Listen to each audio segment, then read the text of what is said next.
Hello and welcome back to part 2 of the ring theory PYQs of CSIR NET examination, and this is particularly targeted for the upcoming joint CSIR UGC NET examination for July 17th in the mathematics portion. So in the previous lecture we had completed till this very problem, where we had a non-empty set. We considered the power set of it, and we considered the two operations. One is the symmetric difference and one is the intersection. And as I had stated in the previous lecture itself, that the power set along with both of these operations actually forms a ring, where the symmetric difference behaves like the additive operation and the intersection behaves like the multiplicative operation, but it's not a field. And so from that particular point of view, you will be able to correct, find out the correct answer to this MCQ. I'll surely recommend you guys to go and view the previous lecture, because we have already covered a lot of problems there. And in this particular lecture onwards, we are going to particularly focus from this particular problem. So let's start. Let's read out the question first. So let A be a subring of the field of rationals such that for any non-zero rational R, either R is in A or 1 by R is in A. Which of the following statements is true? Okay, so first of all, this is a very interesting statement. In fact, A actually forms. So this is one of the characterizations of a local ring. Okay, so A is actually a local ring. So A has exactly one maximal ideal. Okay, and A is obviously commutative because it's a subring of the field of rationals. So rationals is commutative. Moreover, if you do not want to approach from that particular point of view, solving this problem actually requires a bit more, an abstract concept of what we call a valuation ring of the field. Okay, so let me move on to the solution. Let me briefly describe what I'm actually trying to say here. So just a second. Yeah. So A is actually typically it's the localization. Okay, so the proper subrings of Q which satisfy this result rather is a localization of Z at a prime ideal P. Okay, and this is something which we usually denote like this. Okay, so it's basically the definition of a localization of the ring of integers within the rationals at a prime ideal P. So this is in some sense related to what we typically the way we extend an integral domain to its field of fractions. Okay, it's a bit of an abstract concept which usually you do not deal when you are studying the basic ring theory course in your master's level. And I'm not in a state to explain localization within this particular lecture, because it is quite an abstract concept and requires a bit of time to deal with. So for the time being, we'll particularly solve this question through sort of the elementary factual method, I would say. The first thing first, observe these statements to be very precise.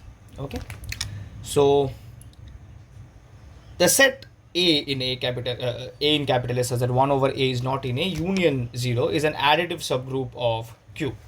Okay, now it is in some sense very elementary to observe that. So A in A such that 1 upon A is not in A union 0.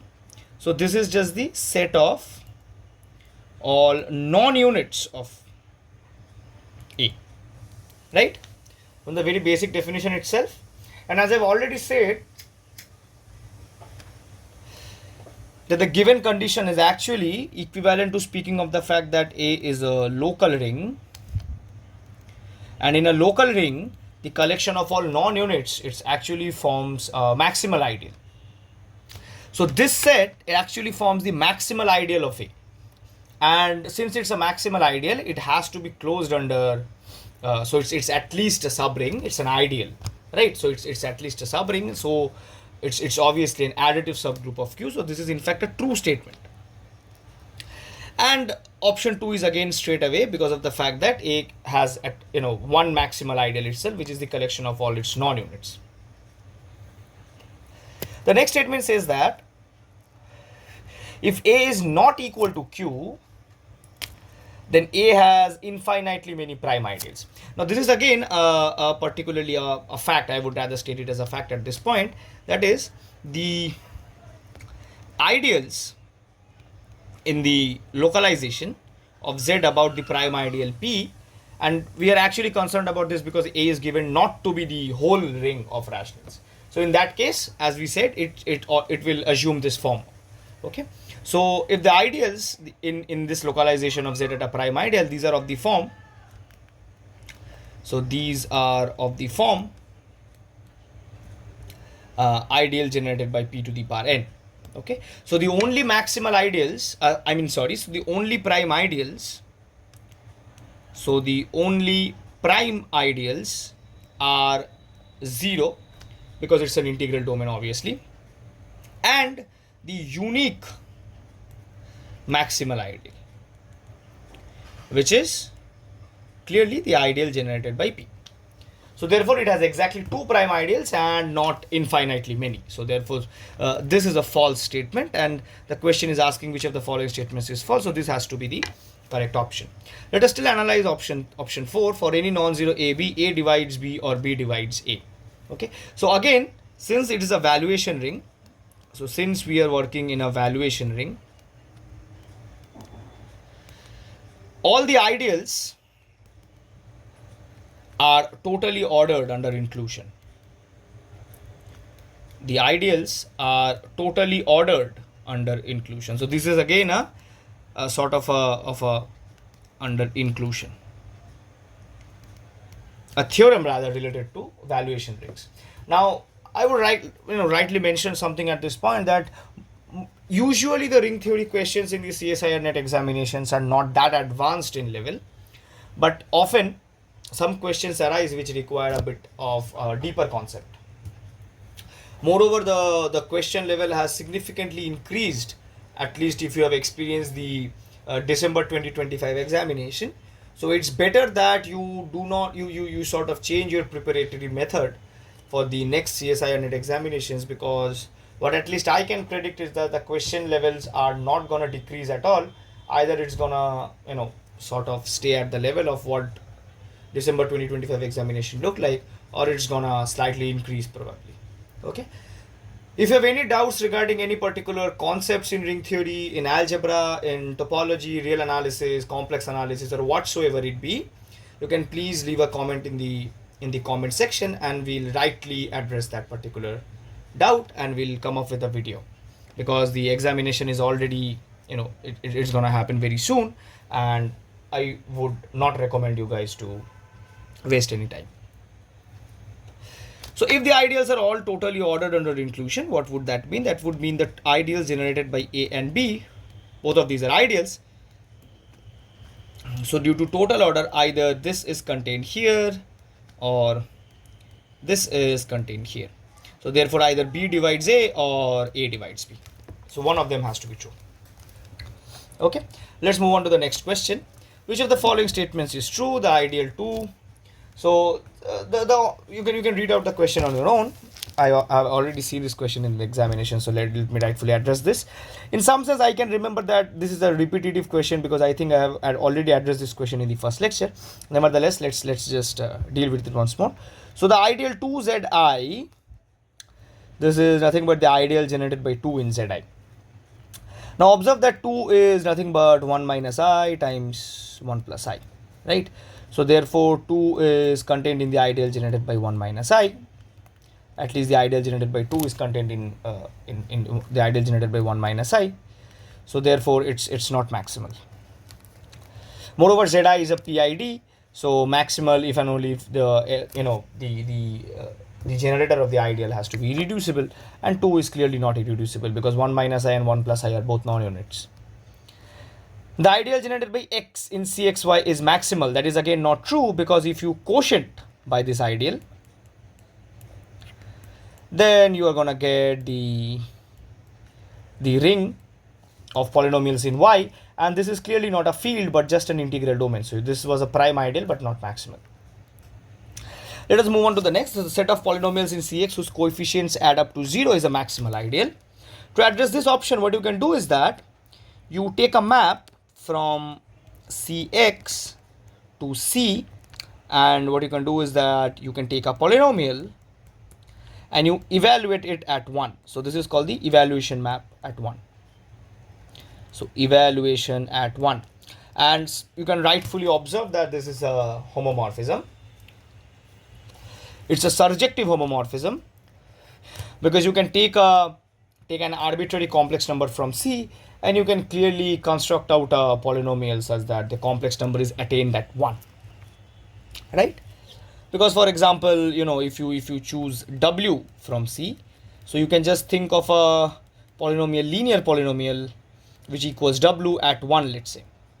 Okay, so you can take so for example, what you can do is that you can set B to be 0 and A to be W. So we're done, right? Fine. So this will clearly give you a polynomial, which attains W at 1. So therefore this map is rightfully surjective. And what is the kernel of phi? So the kernel of phi is the collection of all those polynomials in C such that f at 1 is 0. Now what is f at 1? So if f of x is a polynomial of the form a n x to the power n, then f at 1 is nothing but the sum of all its coefficients. So therefore the kernel is exactly the collection of all those polynomials whose coefficients add up to 0, which is exactly the ideal which is given here. And by the first isomorphism theorem, Cx modulo the kernel is isomorphic to C, and then C is a field, so therefore the kernel has to be a maximal ideal, and the kernel is exactly the set which is asked here, so it has to be a maximal ideal. So therefore this has to be true. This is again false, as we had already seen. And similarly, if you see the ideal root 2 minus 1 in Z root 2 is maximal. So observe this particular thing, that root 2 minus 1 is actually a unit. So it's actually a unit in Z root 2, as root 2 minus 1 times root 2 plus 1 is just 2 minus 1, which is 1. So the ideal generated by root 2 minus 1 is actually the whole ring, and so it's not proper, so it cannot be maximal at all. So this is again a false statement. Let us move on to the next question. So consider the ring homomorphism phi, which takes a polynomial, a polynomial in two variables x and y, and maps it to a polynomial in a single variable t by the above particular method, which is it takes a polynomial in xy and it maps it to polynomials in t squared and t cube, where x is converted to t squared and y is mapped to t cube. So it is very clear from this particular aspect that whatever polynomial you choose from here, for example, let's say aij, x to the power I, y to the power j, if you choose any polynomial of this particular form, then this will get mapped to polynomials of the form aij, t to the power 2i plus 3j. And clearly I and j are obviously, so I and j are greater than or equal to 0. Now if so therefore the monomial t, it can never appear in this particular image, right? You cannot have a polynomial in f of xy where x is where if x is replaced by t squared and y is replaced by t cube, you'll get the monomial t, right? Because if I and j both are 0, then you will get just a constant polynomial. If one of them is 1, then the degree either increases by 2 or increases by 3 at least, so you'll never get t. So therefore this map cannot be surjective at all, because t does not have a pre-image. right? Okay. Let's consider option B. If P1xy plus P2x is in the kernel of phi for polynomials P1x and P2x in Cx, then both P1 and P2 are zero polynomials. Okay. So you have polynomials of the form P1xy plus P2x, right? Yeah. So this belongs to kernel C. Now that means that P1 t squared t cubed plus P2 t squared, this is 0. Okay, fine. So what can we typically think of from here? Okay, so observe that, and what's given is that P1 and P2 are from Cx. Okay, these are from Cx.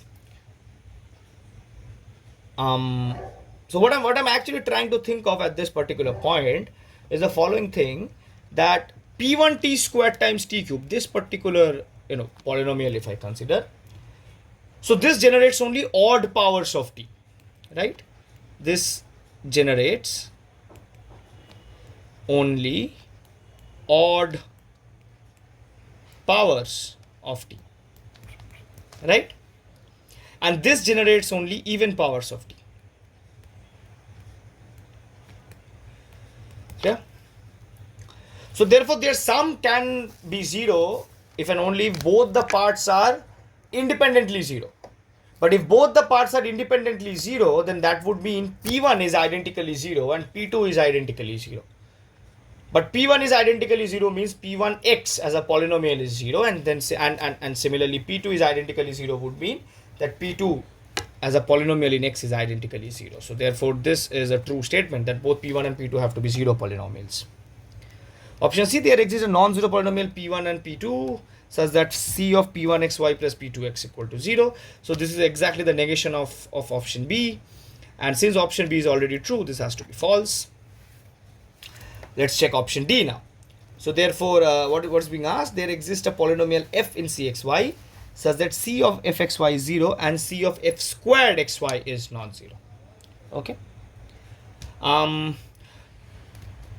Observe that C is actually a ring homomorphism.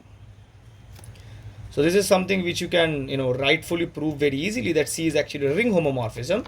So therefore C of f square is nothing but C of f whole square. So if C of f is 0, this is C of f square also has to be 0. So this is again a wrong statement. I hope this particular concept is understood. Let us move on to the next question. So which of the following quotient rings are fields? Okay, so we are given quotient rings, and we need to address the fact that when are these fields. Okay, now the first which I can actually find out very easily is that let's analyze option C. So Zx modulo x minus 101, this is nothing but actually isomorphic to Z itself. You can just evaluate at 101 and see, because 101 is an integer. That's the blessing here. So Z is not a field, so this cannot be. So Z is not a field, it's just an integral domain, so this cannot be true. And so what we typically need to do is that we need to find out which of the polynomials is irreducible. That's exactly the point of this particular problem. If you see this particular thing, then this polynomial is actually reducible. And then you can take nothing here, so it's x squared plus x plus 1. So this is x squared plus x plus 1 times x cubed plus 1. So it's actually reducible, right? So once it's reducible, it cannot be rightly a field, right? So because we are working inside an UFD, so the polynomials have to be irreducible for the ideal generated by them to be a maximal ideal, and therefore the quotient coming out to be a field. Let's check option A. In option A, so we are given the polynomial x to the power 6 plus x to the power 5 plus x to the power 4, so on and so forth, x plus 1. So if you observe carefully, this is nothing but the 7th cyclotomic polynomial. So this is the 7th cyclotomic polynomial. And cyclotomic polynomials are actually irreducible. And since the polynomial is irreducible, Therefore, the ideal generated by it actually will come out to be a field. And once it comes out to be a field, the quotient is the ideal generated by it comes out to be a maximal ideal. I'm extremely sorry. The ideal generated by it comes out to be a maximal ideal, so the quotient taken will form a field. So this is true. And let's check option D. So in option D, what we can actually try and do is that we can immediately apply the Eisenstein's criteria using the prime 41. So here apply Eisenstein using the prime p is equal to 41. So if you recall what the Eisenstein's criteria said, let me just give a brief recall to it. So recall. So in a UFD R, let f of x equal to a0 plus a1x, so on and so forth, an x to the power n be a polynomial in Rx. Then if there exists a prime p such that p does not divide an, p divides every other coefficients for all j not equal to n, and p square does not divide a0, then f is irreducible. Okay. Now, typically the Eisenstein's criteria actually, it works primarily over a UFD R and its fraction field in over any UFD R and its fraction field, but primarily we use it on integer polynomials and check irreducibility over its fraction field Q. Okay, let's move on to the next question now. This is already dealt with. This is also already dealt with. Yeah, fine. So let us move on to this particular question. So what is being asked is that let Cxy be a polynomial ring in two variables. For which of the following ideals I, the quotient ring Cxy mod I is not an integral domain? Okay. First of all, if you consider any ideal of the form x minus a and generated by two elements x minus a and y minus b, then those particular ideals actually form maximal ideals. Okay, so this is actually a maximal ideal in Cxy. So Cxy modulo this particular ideal will actually form a field, and hence it will form an integral domain. Right? So is not an integral domain is what being asked. So therefore this is wrong. It will rightly form an integral domain. Now x plus y, it's an irreducible polynomial of degree 1. So the ideal generated by x plus y will be a prime ideal. It will be a prime ideal, and once it's a prime ideal, the quotient is an integral domain. So this also can't be true. Let's talk about 3. Observe that over C, x square plus y square is nothing but x plus iy times x minus iy. So therefore it's a reducible polynomial, and therefore it cannot be an integral domain. Specifically, it will split as Cxy modulo x plus iy cross Cxy modulo x minus iy. So it's not an integral domain, and hence the correct answer. And similarly, you can see that the ideal generated by 4 will not quotient to an integral domain because it's again an irreducible polynomial over C, and hence will be a prime ideal. Let's move on to the next question. Let R be a non-zero ring with unity such that R square is equal to R. So this is a very easy question. So it's extremely easy because this is nothing but a Boolean ring. This is a Boolean ring. Now R is never an integral domain. This is wrong. You can just consider Z2. Z2 is a Boolean ring, and it's an integral domain. In fact, a Boolean ring is an integral domain if and only if it's Z2.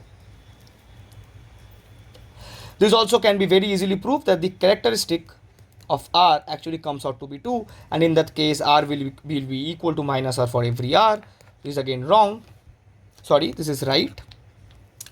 And then every non-zero prime ideal of R is maximal. Yeah, this is true, because if you consider a prime ideal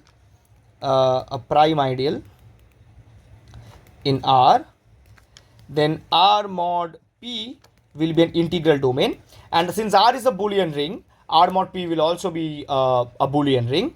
And since it's an integral domain and a Boolean ring, it has to be a field because it has to be isomorphic to Z2, and Z2 is a field. Once Z2 is a field, P has to be a maximal ideal as well. So every non-zero prime ideal is maximal. This is again true. And R must be commutative. Again, a very easy exercise to prove that R is commutative. Let us move on to the next particular question. So let F be a real polynomial, which is the product of distinct monic irreducible polynomials, and we consider the ideal generated by F. Okay, so let me just write it down once. So F is a real polynomial such that f of x is actually p1x times p2x, so on and so forth till pnx, where each pi is monic, irreducible, and all are distinct. Okay, what are we being asked now? So if Rx mod f is a field, Rx mod f is a finite dimensional R vector space, Rx mod f is a direct sum of fields, each of which is isomorphic to R or C. There are no non-zero elements U such that U to the power m is equal to 0. Okay, fine. Basically, here are two things which you need to be observing very clearly. The first thing is that since each of these irreducible factors are distinct, they are pairwise coprime. So the collection pi I equals to 1 to n forms a pairwise coprime set, and so by the Chinese remainder theorem, Rx modulo f is actually isomorphic to the direct sum of the rings Rx modulo pi I ranging from 1 to n. Okay, now each of these are irreducible, and the irreducible polynomials over R are either of degree 1 or of degree 2. So therefore each of these form of fields firstly. So each of these are fields. Moreover, these are these are basically what I'm trying to say, that first of all these are fields. Now these are fields over R, so they necessarily form R vector spaces. Okay, and moreover these are R vector spaces, and the dimension of these as R vector spaces, so the dimension is equal to the degree of pi, and what we have seen that the degree is either 1 or degree 2. Okay, so if it's of degree 1, then this particular field is isomorphic to R. If it's of degree 2, then it has to be isomorphic to C. So therefore Rx mod f is actually isomorphic to a direct sum of fields, each of which are either isomorphic to R or isomorphic to C. That is a particularly true statement. Moreover, each of these are finite dimensional vector spaces, and moreover f is actually a polynomial of finite degree, and Rx modulo f, this forms an R vector space of dimension equal to degree of f. So it's a some finite dimensional R vector space. So it's again a true. Option 4, so there are no non-zero elements U in Rx such that U is nilpotent, to be very specific. Now can it be true? It actually cannot be true, because it's a direct sum of fields. So you can just identify any element U in Rx modulo f as U being written as U1, U2 till UN, where each UI belongs to the field, and U to the power m is equal to 0 would imply UI to the power m is equal to 0 for all I. But then that would mean that each of these fields will contain a nilpotent element, which is absolutely rubbish, because there are no zero divisors in a field. So therefore this is not true, and this is again not true, right? Because the direct sum as a whole will obviously contain zero divisors. So you can just consider the elements of the form all zeros, and here then 0, 1, and zeros everywhere else. So the product will give you 0. Yeah. So the only the important takeaway from here was the Chinese remainder theorem. Let us move on to the next question. Which of the following statements is necessarily true for a commutative ring with unity? A commutative ring with unity will always have at least one maximal ideal. So it actually follows from the Zorn's lemma, and it's actually called the Krull's theorem. Okay, so every commutative ring with unity has at least one maximal ideal, and it's primarily called the Krull's theorem, and the proof of this actually comes from the Zorn's lemma. Okay, R can have exactly two maximal ideals. Yeah, there exist rings with exactly two maximal ideals. Those sort of rings are called semi-local rings. So these rings are actually called semi-local rings, and an example of this would be Z6. Okay, you can check Z6 having particularly two maximal ideals, namely the ideal generated by 2 in Z6 and the ideal generated by 3 in Z6. What about R can have one or more maximal ideals but no prime ideals? Every maximal ideal is indeed a prime ideal, right? So therefore, if it has at least one maximal ideal, it has to have at least one prime ideal. So this is again a very rubbish statement. So this is true, this is false, and R has at least two prime ideals. Not necessarily, because you can choose R to be a field, for example. If you choose R to be a field, then R has exactly one prime ideal, which is the zero ideal itself. This is also not necessarily true. Let us move on to the next question. Okay, so let f be a0 plus a1x till a(n)x to the power n. It's a polynomial. It's an integer polynomial because each of the coefficients are given to be in z. Let p be a prime such that p divides ai for every I. P squared does not divide an. Then which of the following statements has to be true? Now I would carefully take one thing from here, is that most of the students might get this question wrong due to exam pressure, because they might confuse this with the Eisenstein's criteria, but this is not the Eisenstein's criteria if you carefully observe. The Eisenstein's criteria requires P not dividing the leading coefficient an, P dividing every other coefficient, and P squared not dividing the constant part of the polynomial. So this is in some sense can be framed as the reverse Eisenstein's criteria, because the hypothesis is actually completely reversed. So what can we say about the reducibility or the irreducibility of this? The first instinct which would rightly occur at this particular point is to say that it need not be irreducible always, or it can be reducible as well in sometimes. Okay. So you can just first of all, can f have degree 1? What do you think of this? For example, if you choose the polynomial 1 plus 2x, let's say, okay, then you can take the prime p, and you observe that the hypothesis is satisfied. So f rightfully can be of degree 1. So this is true. What can you say about, can f be always irreducible? For example, if you suppose p divides a0 as well, then p divides every single coefficient of f, right? Let me think of this in the following sense. Let me move to the next page and give you a proof in the following sense. So suppose p divides a0, okay, then I can actually take p common outside. Okay, so then p can be factored, making z reducible. So for example, you choose the polynomial p of x equal to 2 plus 2x, which is 2 times 1 plus x.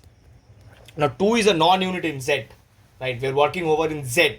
So P is a non-unit in Z. 1 plus x as a polynomial is a non-unit in Z, Zx to be precise. So therefore this is a proper factorization and hence it's irreducible. So it's not the fact that f always has to be irreducible. So this is wrong. And you can now take this polynomial for example. Is it irreducible? So the only possible way to check whether it's reducible or not is to check whether it has a root or not. It does not have a root. I hope it's clear, right? So option C and D are the correct options. Okay. So basically the fact is that if you impose the condition that P does not divide the constant part of the polynomial, then it can be reduced. It can be irreducible, but there's no necessity. That's the ultimate thing. Nevertheless, I hope you guys have understood the problem. Let us move on to the next question. So R is given to be the polynomial Zx mod x square plus 1. So this is actually nothing but R is nothing but Zi, the ring of Gaussian integers, and psi is a natural map Zx to R. So x is just psi just takes x to I, nothing else. Okay. So R is isomorphic to a subring of C. Clearly, Zi are the polynomial elements of the form a plus bi, where a and b are coming from Z. It's clearly a subring of C. For any prime number p, the ideal generated by psi p is a proper ideal of R. Okay, we can think of this in the following sense that so p is a so if p is a prime in Z, now what does the natural map typically do? The natural map only maps x to I. It leaves the integer portions intact, right? So therefore, if you take a prime element from Z, it is naturally going to be mapped to P itself, the prime number itself. So the ideal generated by the image of P is just P. Okay, psi of P is just P. So therefore, the ideal generated by psi of P is just the ideal generated by P. Okay, now can P be ever a unit? So P is a prime element in Z.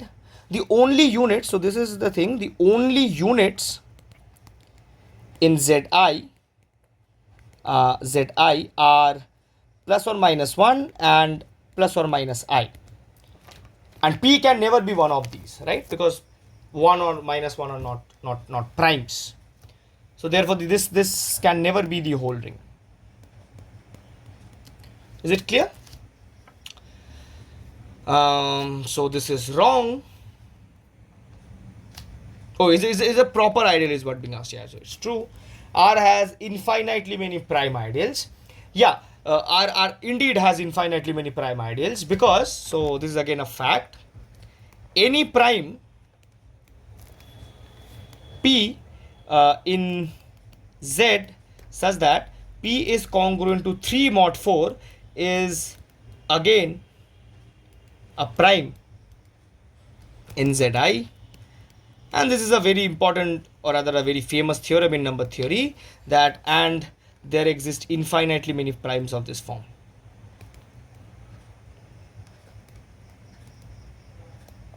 Infinitely many primes of this form. So there are indeed infinitely many prime ideals. So this is again true. Now the ideal generated by psi x is a prime ideal in R. What is the ideal generated by psi x? The ideal generated by psi x is the ideal generated by I. I is a unit in R. So the ideal generated by I is indeed the whole ring R. So but at least a prime ideal has to be proper. So this is wrong. Yeah, so let's move on to the next question. Let fx is equal to x square plus x plus 1 and gx be is equal to x square plus x minus 2 be polynomials in Zx. Which of the following statements are true? For all prime numbers P, fx mod P is irreducible in Zpx. Okay. There exists a prime number P such that gx mod P is irreducible in Zpx, gx is irreducible in Q, and fx is irreducible in Q. Okay, so f of x is given to be x square plus x plus 1, g of x is given to be x square plus x minus 2. So for the first option, you can just set P to be 3. And you can observe that this polynomial is actually reducible in Z3 because 1 is a root, right? So this is wrong. There exists a prime P such that Gx is irreducible in ZPX. Okay. So this polynomial is actually nothing but x square plus 2x minus x minus 2. So this is just x plus 2 into x minus 1, I guess. Yeah, right. So this factorization will indeed hold in any, so this holds in any ZP. What would that necessarily mean? So it's reducible over every ZP. So this is again wrong. Gx is irreducible in Q. So obviously not, because we already factored out G into x plus 2 into x minus 1. This is again wrong. So this is the only thing which is left to be right. Yeah. So fx is irreducible in Qx. Now see, this is a quadratic polynomial. So it naturally, the only point of irreducibility straight away comes from the fact that whether it has a root or not. Right. So you can immediately apply the rational root theorem. So through the rational root theorem, what you can see is that the only possible rational roots can be plus or minus 1. Both of them cannot be roots here. Okay. So you can immediately apply the rational root theorem here. And so this is irreducible indeed because of lack of roots. Let's move on to the next question. Okay. So we are done. Okay, fine. So we are done with this particular series on ring theory for the CSIR NET examination. In fact, we are not done with the series actually, because the next lecture will actually include some advanced problems in ring theory, primarily focusing on the PYQs of TIFR and focusing on the PYQs of NBHM as well. Okay, so probably the next lecture will be ring theory PYQs on TIFR. So let me just write it down once. So the next lecture will be on ring theory PYQs from TIFR GS examination, TIFR, and it will be followed by the same from NBHM, and then it will be followed by some miscellaneous problems, for example from gate वगैरह. Okay. Okay, so CSIR NET का इतना ही था. अब तक तो हम लोगों ने इतना ही लिया है. So we have only considered this much from the CSIR NET examination, particularly focusing on the PYQs from CSIR NET, but it's 100% and in fact a lot more beneficial to work out problems from a bit more difficult exams, for example the TIFR and the NBHM. So we'll do that from the next lecture onwards. All the best for your upcoming joint CSIR UGC NET examinations. We'll meet soon. Bye, thank you, and do like, share and subscribe to JSG Maths Excellence Academy. Bye.